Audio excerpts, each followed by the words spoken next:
Good afternoon, everybody. My name is Chrissy Lowry. I'm the presenter of the Craft to Be Kind show. We are at present, or I am at present, not allowed in the studio, unfortunately, due to COVID. So I've started a podcast and I have an absolute fabulous guest with me called Cassie. And she's an author and she's going to tell us loads and loads about her. We can actually see each other and you can't, but I can see her amazing t-shirt that says The Girls Who Refuse to Quit. I'm going to ask a few questions. So Cassie, welcome to the podcast. Thank you for having me. You're very welcome. There's a lot of interviews that I do, and I don't know you at all, so this would be really interesting for me. So start from your beginning, from your business beginning, because you had a business, you said before. Yeah, it is quite a long story, so Okay.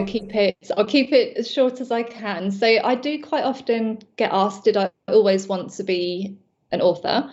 Because this latest book that I'm writing is my seventh. So people quite often assume that I was good at English and I wanted to be a writer, but actually I call myself an accidental author because it was never part of my life plan.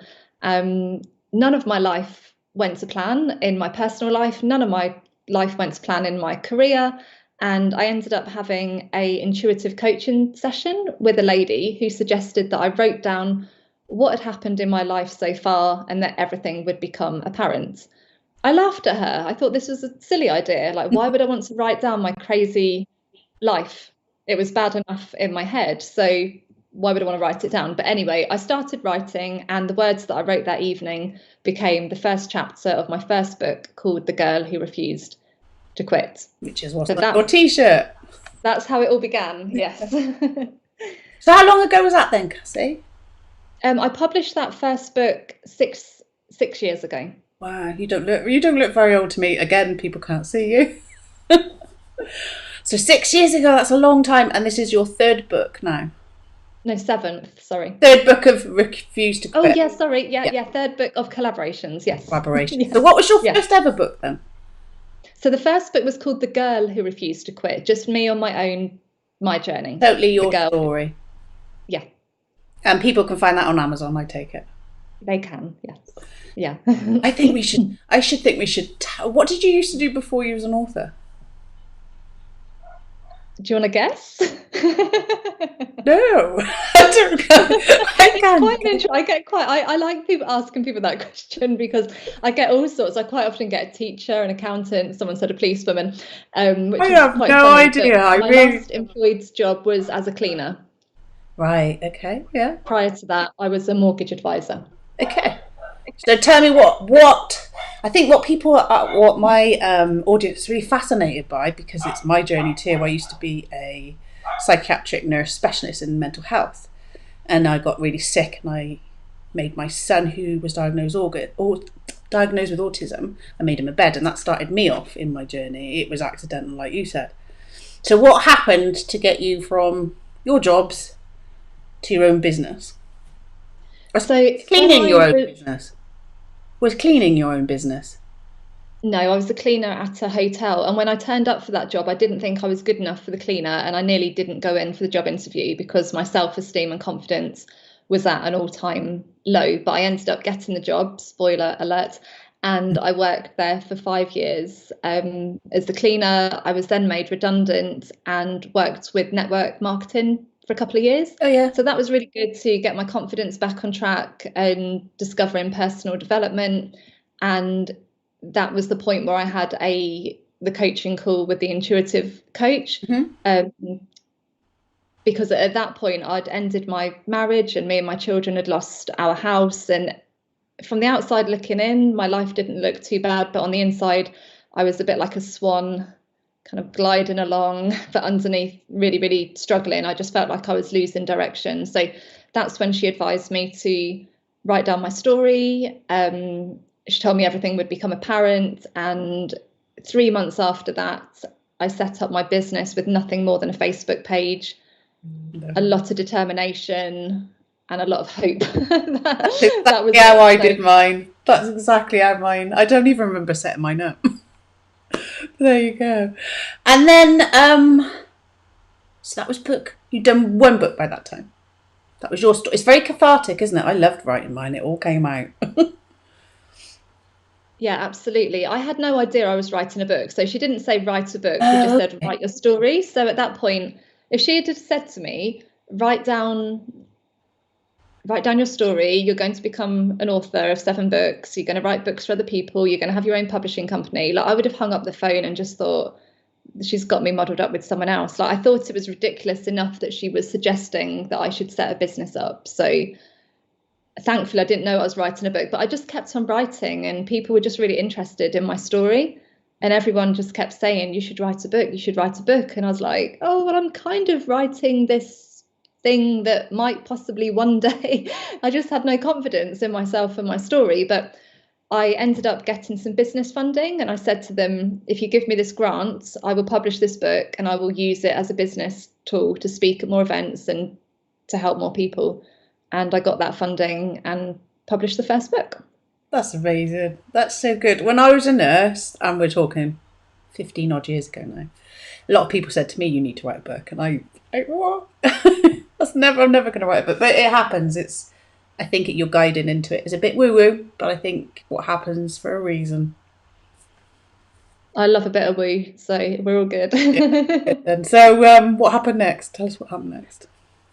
Like I say, it is a very long story, but when I set my business up, I also started a new relationship. So when I was writing my book, I was a single parent, 2 children, 2 different fathers. But when I started my business, I entered into a new relationship at the same time.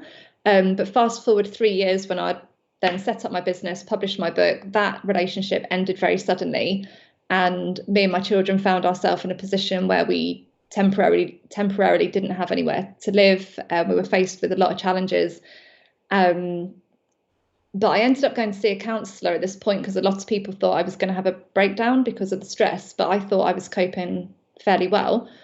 So I took myself to see a counsellor and he asked me lots of questions and ended up saying to me, this should have taken 2 years to reach a point of acceptance and come to terms with everything that's happened, but you've done it yourself in 6 weeks. What have you done? So I was quite shocked at this point that I wasn't having a breakdown. I was coping quite well. But at that point, I knew that I needed to help other people with the tools that I had been using. So this experience inspired me to write my second book, which is called Rule Your World, which was about how I got my head back on track and then got my life back on track after it had collapsed for the 3rd time. Awesome. I need to buy all these books. So, wow, that's just a lot of information. You've been through some real tough times and you've obviously thriving now. What brought you from, so we've got 3 books that we're going to talk about in a minute. Then you had your second one. What was next? So at this point, people were starting to ask me, how do you write a book? And I was asked to run a webinar on how to write a book. And I had that little demon in my head. I don't know if any of your listeners have these demons at times that said, you can't do that. You can't run a webinar on how to write a book. And I didn't know if I could, but I thought, well, I'll make some notes. I'll say yes. I always like to push myself out of my comfort zone. I'm sure it'll be okay. And I went for it. And I got so many messages afterwards saying that was incredible. It's really inspiring. If you can do it, then maybe I can do it. Do you offer mentoring? I was like, yes. Give me a few days and I will. I always say yes to everything. Again, very long story short, I created a mentoring program about how to write a book. And then I thought, well, I might as well write a book about that at the same time. So I wrote a book called Share Your World, How to Write a Life-Changing Book. That was number 3. That makes a lot of sense, actually. You need to write a book if you're doing it. So what happened then? So where are you personally around this time? Because you said you lost your home and you lost your so at that point, me and my children, this was sort of 2 years into our new house, so things were a lot more stable. But then things with my mum at this point were getting quite bad. So people were probably thinking, oh, well, this sounds quite good. You know, you've published 3 books, your business is getting back on track. But my mum had been diagnosed with dementia 3 years into my journey at this point, and things were starting to get very, very challenging with that, in that we'd been advised that she needed to go into a care home and she had begged me never to put her in a care home. My dad was struggling emotionally.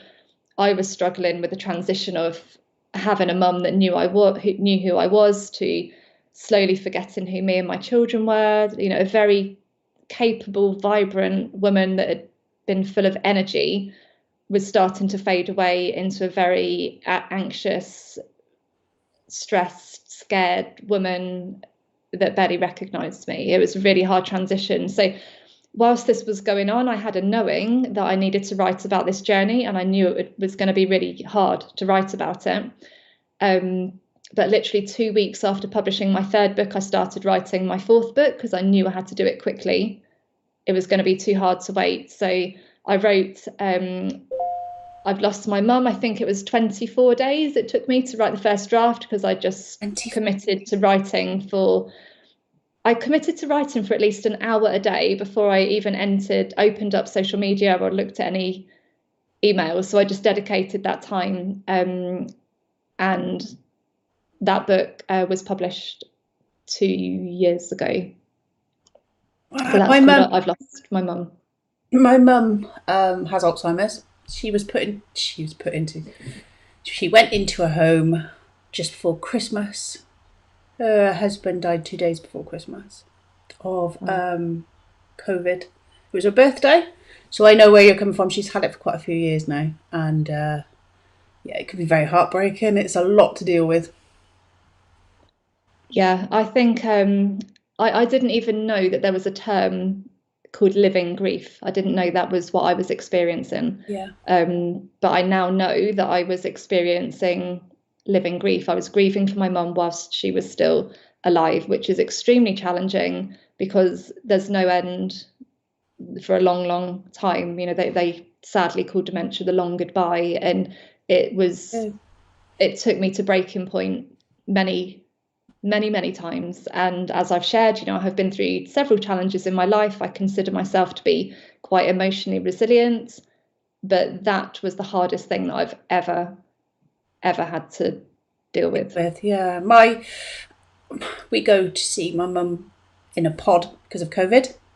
She doesn't know who we are, my children and stuff, but we've worked through it, and we take photos and prompts. And my son is I've got a son who's autistic, and he's really into computers, so he's got a little program to show her for when we go this week. So it's, for us, it's all very emotional, isn't it? And COVID makes it worse, to be honest.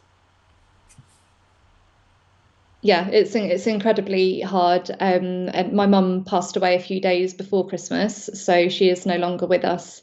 But this is why I wanted to write about this in my chapter for the most recent book, to share with other people that are on this journey that it's okay to go through all the emotions. Like, there's just so much, isn't there? It's quite hard to explain to people, and I don't know that. Yeah, so it's very hard to put into words, which is why I wanted to write about it, to raise awareness of the trauma that many people are going through day after day after day, whilst they're losing someone that they love. Yeah, my mum is actually coming home, not to my home, but she's going back to her home in March the 1st. My brother's going to move in with her. Oh, wow. She's okay. She is okay. Yeah. At the moment. So that's really cool. So that was your third book. I can't get over 24 days. 6 days, however many days it was, I can't get over. That's amazing. So you published it, and then what happened after that? So that was book number 4. September 2019 was particularly challenging. So that summer, August 19, things were getting very challenging with my mum. I'd had several other incidents. I won't go into details, but several other very, very challenging incidents that made me really question my business and whether I wanted to continue with my business. And I had decided that I didn't. Everything had just come to a head. So at this point, I'd applied for about 20 jobs. I didn't care if they were full-time, part-time, mortgages, cleaning. I just wanted to feel some stability in my life. I was sick of the roller coaster that I was on, and I wanted to get off. However, one of my friends suggested that I took part in a business challenge that she had signed up for. Initially, I was thinking, no, I don't want to do that, the night before I joined it. And this business challenge was asking us to launch a new product within 1 week.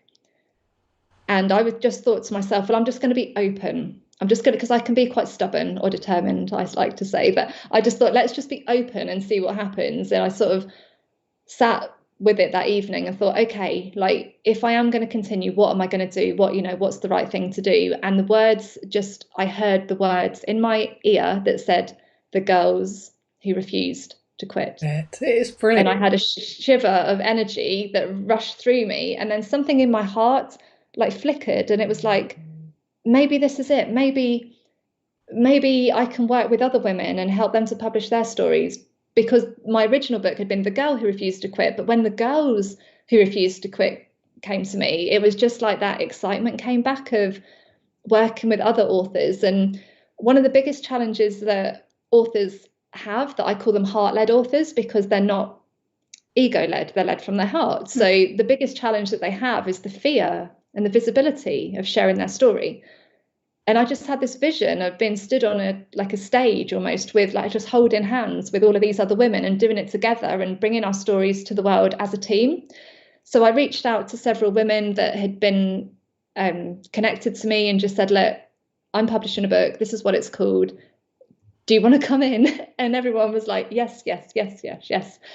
And February 2020, that's when volume 1 of The Girls Who Refused to Quit was published. Just before lockdown. Yes. Yeah. That's amazing. So that was the first. So this is I've got to get this right in my head. So there's another one since then. Yeah. So volume 2 came out in September 2020. So this has all been done in lockdown. I had an interview with a newspaper the other day, and I said to them, I turned a year from hell into a year of hope. And that's what it's been a really, really challenging for so many people. Mm-hmm. But I feel I've had the absolute privilege of working with 42 authors that we're all offering hope. In a year. How many authors do you have in each book, or how many authors do you have in each book? It's around 15. So one of them's got 14, one of them's got 15, one's got 16, I think. I'm better at English than I am at maths, but in total it's 42. 42. So that's 42 people whose lives have come together. It's amazing. It's incredible. Thank you. And what I love is that everyone has a different story, and each time we publish, different readers resonate with different stories for different reasons. But there's like a ripple of hope that goes through each and every book, and that's like the overall message that we want to give people, that just because you've had one bad chapter in your life does not mean that you can't rewrite your story. It's a bit of a cliche using like the book and chapter analogies, but it's so true. It's true. You don't have to be defined by your past. You don't have to be ashamed of your past. Absolutely true. So I suppose we should bring you up to speed now, why we're here, what you're doing, and it's the third one. What am I doing? That's a great question. So the focus at the moment is bringing this book into publication. So we're very, very close to publishing. So at the moment I'm kind of managing 15 very, very excited women about how we're going to launch the book into the world. I'm just in the final stages of ghostwriting a book for another lady. I'm mentoring another 3 authors on a one-to-one basis, and I'm also working on a project that's been funded by the Arts Council, and that is helping another 30 authors to write chapters in a book. You're a very busy lady. I am, but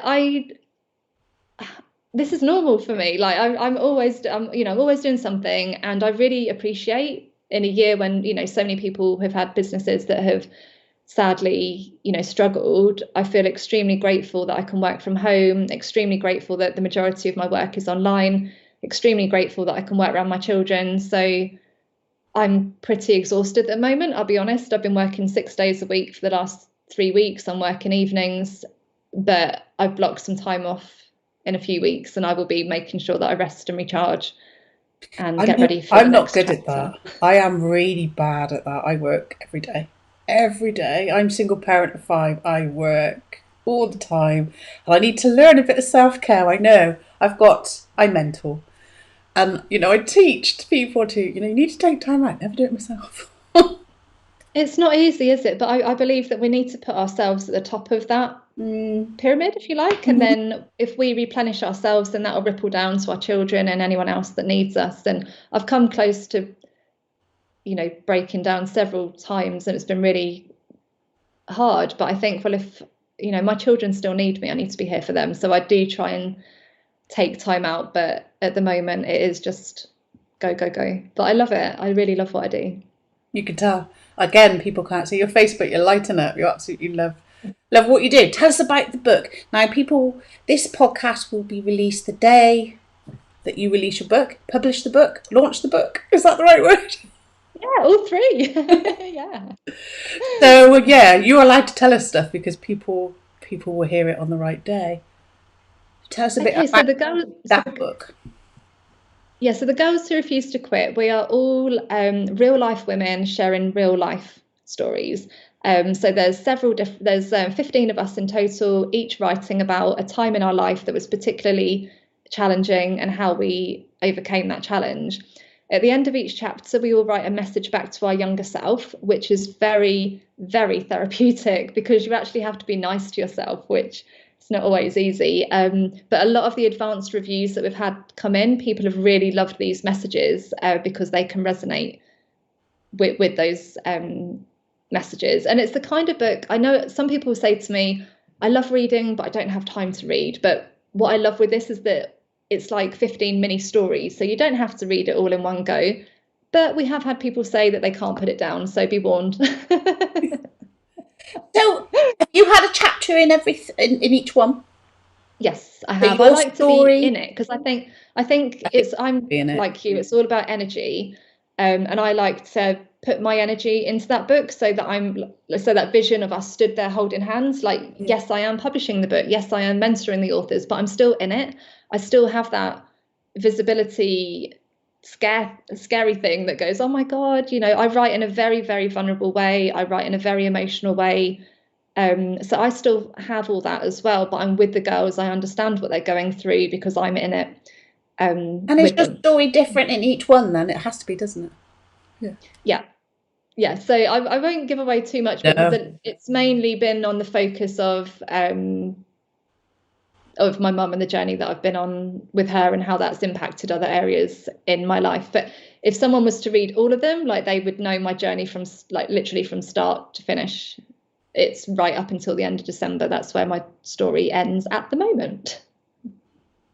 The beginning of when, sorry? So it goes, from if they were to read all of the Girls Who Refuse to Quit, then my journey in this book, the 3rd edition, I've written up until the 20th of December. Oh, wow. 2020. Yeah, awesome. So will there be a 4th? Not at the moment. If I don't stop, I'm going to get book burnout. Like 3 books, 42 authors in 12 months is a lot. Plus my other work as well. So intuitively, I felt in September that this would be the last one. I've had a lot of people say, oh, but but there's some other exciting projects that are sort of bubbling away under the scenes. So I'm just going to take a breath. Pause. That is a lot. It is a lot for 3 books in such a lot of time. And I don't know if you're like me. When I put mine together, you feel those stories, and I'm sure you do because you mentor as well. And it does take a lot of energy to do all this. Oh, 100%. Like, these are very strong women that have been through so much. And I cry when I mentor some of them. I cry when I read their stories, and then I have to, we have an editor, but I still read it over and over to get it, to the best possible standard that we can. So, yeah, I have to protect my emotional well-being as well. Do you still keep in touch with the other ladies from the 1st and the 2nd book? Yeah, like they've turned into like my friends. Like, I know people say, you should have boundaries, but I can't help it. Like you said, yeah, like that. So I have a group on Facebook called Heart-Led Authors. Most of them are within that group. I'm friends with all of them on Facebook. I didn't know that. When I just said Heart-Led, I didn't know it was called that. I was just like, you're intuitive. You're very intuitive. Everything is from our hearts. Some of them I have met in real life, but as you rightly said at the start, book one was published just before we went into lockdown, so we haven't been able to have a real life launch yet, but that is on the cards, that we will all meet at a real life event and where we all be dancing together and celebrating. You have to, absolutely have to. Hopefully it won't be much longer to become out.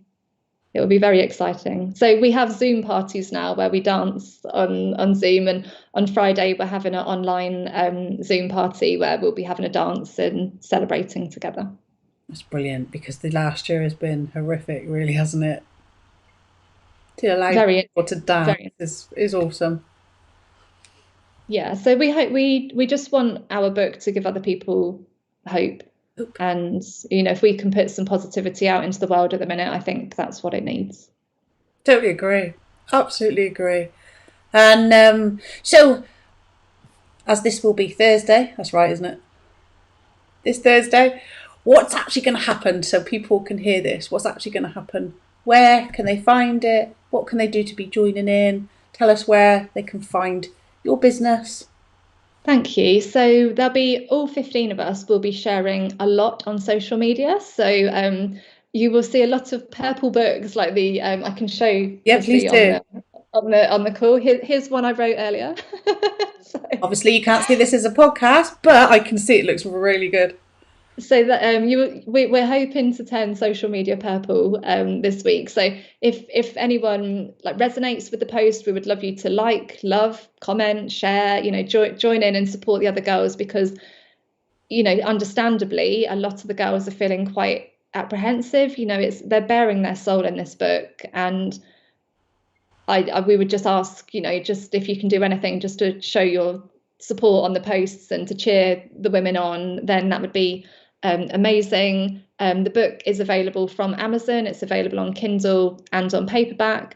And if anyone wanted to connect with me directly, my website is cassandrafarron.com. Awesome. That's really, really good. I will definitely be sharing. I've got a couple of groups myself, as long as the mid is the mid one as well. So that's 3 that I can share around, and I will do, because we're going to connect now, aren't we? Thank you so much. Yeah. Really appreciate that. And I just think you never know who needs to read one chapter in that book. It might just be that the chapter might just be able to get them through that next hour or that next evening, just knowing that they're not alone. And that's a really lovely feeling that we've been able to do that together. I think even more so in lockdown. Even more so. Yeah, everyone has struggled at some point. Everyone has. Yeah, absolutely, and continues to do so. It's a really good thing. And I think people are reading books now. You know, when you said not many people are reading books, in my groups, people are. They're like, what books? And we're talking about what books you're going to, obviously Netflix as well, but, you know, what books you're going to go. And I know people are going to bed with their books because they need to pick me up.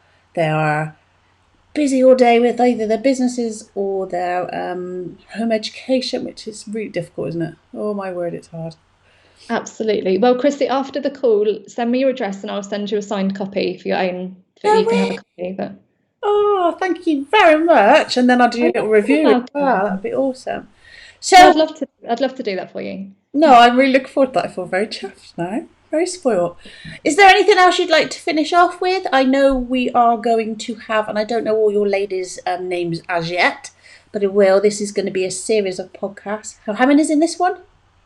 15. Well, 15 in total. I don't know if all of them are going to come on the podcast. No, that's okay. Yeah, no, that's okay. They can if they want to. So I could well be having a series of another 10 or so.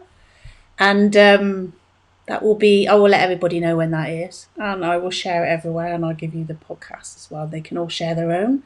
So it'd be like an audio behind the scenes almost, won't it? Yeah. You can tune into that. We'll get that shared around for you. That's amazing. I just had, like, if I have like an intuitive flash, I feel guided to share, and part of me is going, don't say that, but it came, so I'm going to trust myself. At the start of the book, I've actually written a poem that's about girls who refuse to quit, and I just wondered if that might be a nice way to finish it. I've seen it. Please do. Is that okay? Because I just think this, you know, if anyone is, you know, having a challenging time, it might just help them feel less alone. So here we go. Your questions have no answers. You feel lost, alone, and afraid. Your head is spinning endlessly as life passes in a daze. It's time to trust your instincts. Allow your pain and the darkness to fade. Your lessons are ready to unfold now. They will guide you day by day. No anger or regrets will consume you as you find the strength to move on. Your voice and the strength within you were with you all along. Hold your head high, live life on your terms. You can do this. It's time to commit.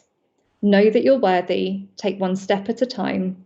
From the girls who refused to quit.